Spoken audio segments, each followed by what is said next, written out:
Assalamualaikum warahmatullahi wabarakatuh.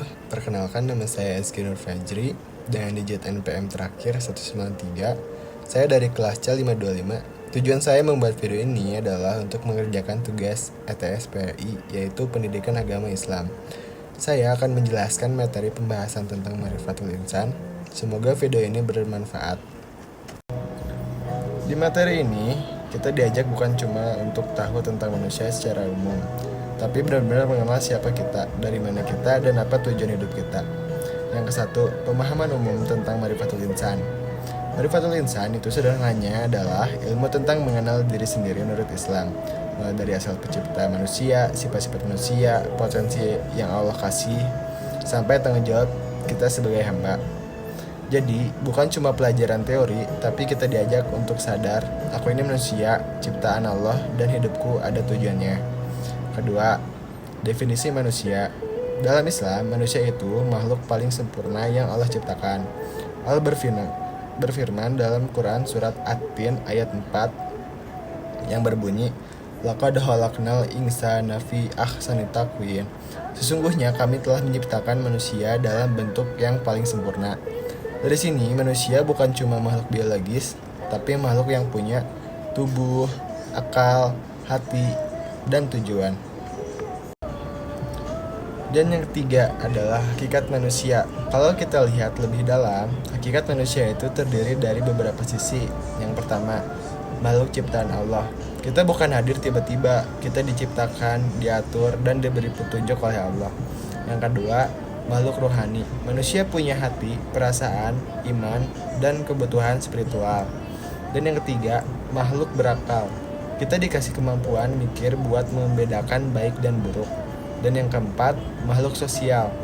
Kita butuh orang lain dalam hidup berdampingan di masyarakat. Dan yang keempat, potensi manusia. Setiap manusia itu punya potensi yang Allah titipkan.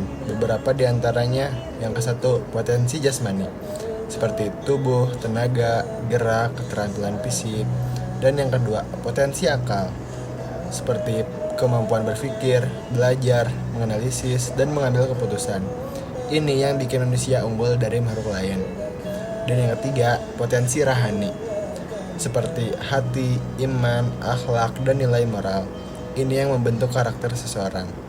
Dan yang keempat, potensi sosial dan emosional, kayak komunikasi, empati, sabar, kerjasama, dan kontrol diri. Semua potensi ini harus diarahkan ke hal-hal yang baik. Dan yang kelima, nafsu manusia. Nah, selain potensi manusia, juga punya nafsu. Nafsu ini bukan selalu negatif, tapi harus dikendalikan. Dalam Islam, nafsu itu ada beberapa tingkatan. Di antaranya, A. Nafsu amarah. Nafsu paling rendah yang cenderung mengajak pada keburukan. Dan yang kedua, nafsu lawamah.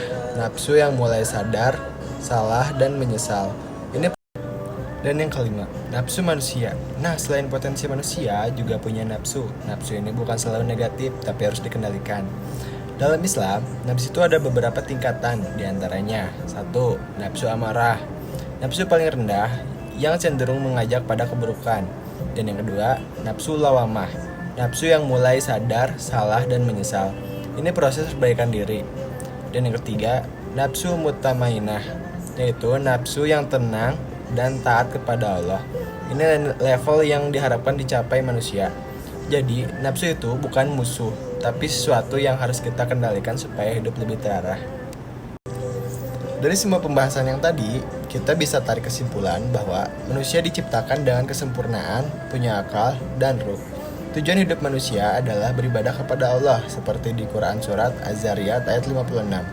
Tidaklah aku menciptakan jin dan manusia, melainkan untuk beribadah kepadaku. Kita punya potensi besar, fisik, akal, hati, dan emosi. Kita juga punya nafsu yang harus dikendalikan agar hidup kita lurus.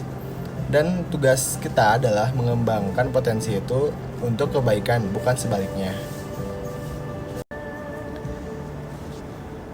Jadi itu pemahaman saya tentang Ma'rifatul Insan, dari definisi manusia, hakikat manusia, potensi manusia, sampai bagaimana mengendalikan nafsu.